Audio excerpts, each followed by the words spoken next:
Maybe you met at a bookstore. You both reached for the same book. You laughed and started talking like you had known each other in another lifetime.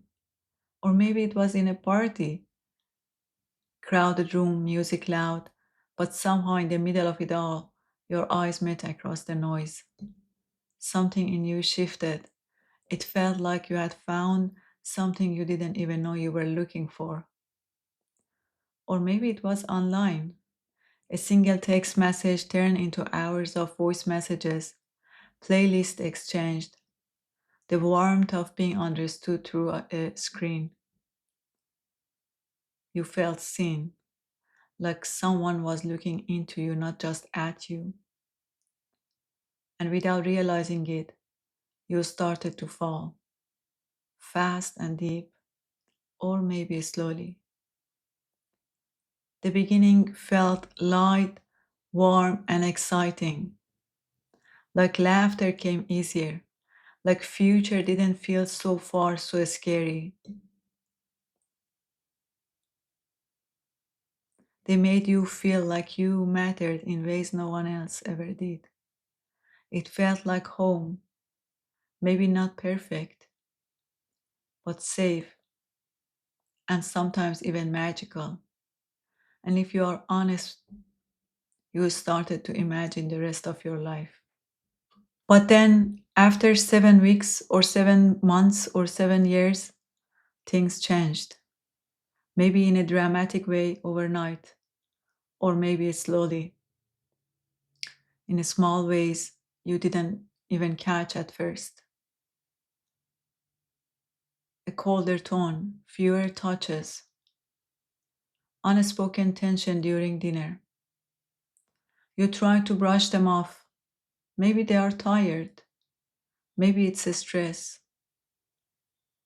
But soon you found things they were once loved about you, now they were annoyed by. What used to feel like connection now felt like confusion. You didn't even know what sets them off anymore.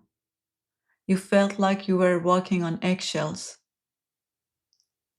And one night, you found yourself alone, sitting at the edge of your bed, staring at the floor, replaying old memories like a movie you couldn't shut off.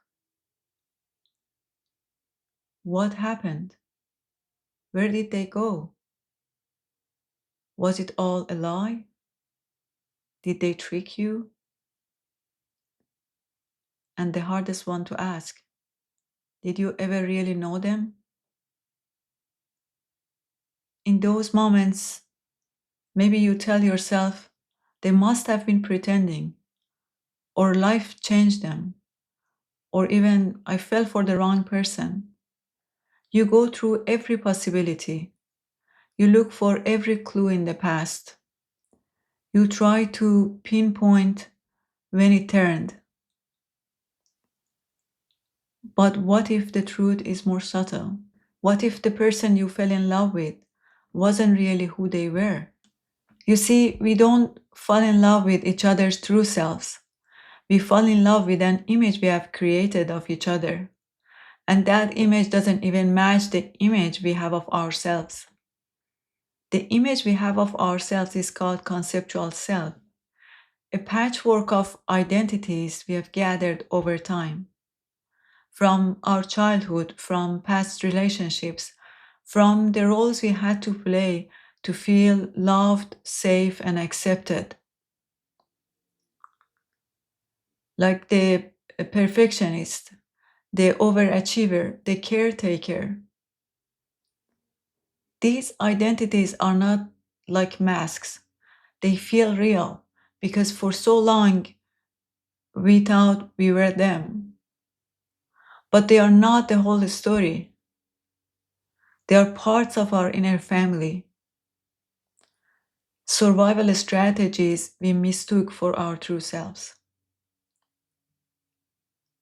When a relationship begins, the parts that have always brought us love, approval, and acceptance show up first, not out of deception, but because they have been in charge for so long. But then, as life goes on, other parts start to surface, like the anxious one, the critical one, the numb one, the scared one who never had a voice. Then we are in a shock. We think they changed. They didn't change. You didn't change either. But neither of you were aware of these parts. Neither of you were aware of the true self, your true selves, behind these parts. Now, sitting alone, you finally see it. You didn't fall for the wrong person. They didn't deceive you. You both fell for a version or a concept of each other that was shaped by the past. So, where do you go from here? Do you blame them for not being who you thought they were? Do you blame yourself for not seeing it sooner? Do you keep trying to salvage something that was built on a false concept? Or maybe, just maybe, you see this pain as a doorway, as an invitation to turn inward, to finally meet the one beneath it all, beneath the people pleaser, beneath the overachiever, beneath the one that always jumps in to save others to feel worthy of love, to see the real you, the you that can see the difference between love rooted in a false image and love grounded in awareness of who you are. Because love isn't just about chemistry and compatibility, it's connection rooted in awareness. Awareness of who you are, awareness of who they are, and awareness of what shaped you both.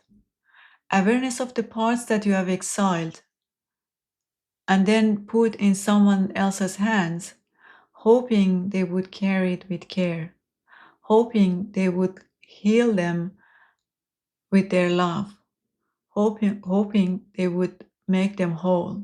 So maybe this isn't just the end of a relationship, it is the beginning of seeing clearly for the first time. Maybe this time you are not just grieving the broken relationship, you are waking up to who you are. And maybe next time you won't fall in love with the concept or image of someone. You fall in love with their truth because you have already fallen in love with yours.